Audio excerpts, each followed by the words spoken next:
Mettre en avant les valeurs de respect et favoriser la cohésion entre les quartiers, telles sont les thématiques des rencontres périscolaires organisées par la ville de Papeete.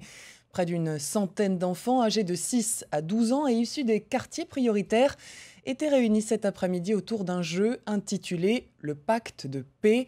Un événement qu'ont suivi pour nous Esther Paraocordet et Jeanne Tinorua Tehuritawa. Seulement dans mon royaume, il y a des esprits farceurs qui n'aiment pas le manque de respect.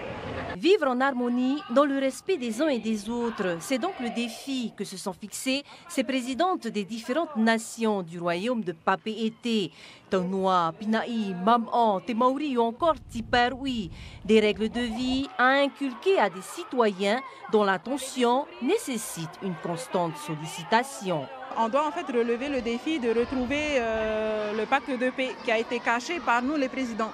On a voté les règles de vie à respecter. Maintenant, les enfants, ils doivent partir à la recherche des symboles justement pour découvrir le pacte de paix. Bien évidemment, au début, c'est pas facile et au fur et à mesure des séances, ils se disent que c'est mieux de respecter les règles de vie pour vivre en harmonie et surtout se respecter les uns les autres. On est venu s'amuser et faire des activités. Quelles sont les activités qu'on vous propose ici? Des activités qu'on peut bien se respecter et pas de faire bagarre. Un moment de partage et d'échange entre ces jeunes qui d'habitude évoluent au sein même de leur quartier, parfois livrés à eux-mêmes. Donc ça leur permet de ne pas rester à la maison, de ne pas rester dans les quartiers à jouer autour des dangers qu'il y a.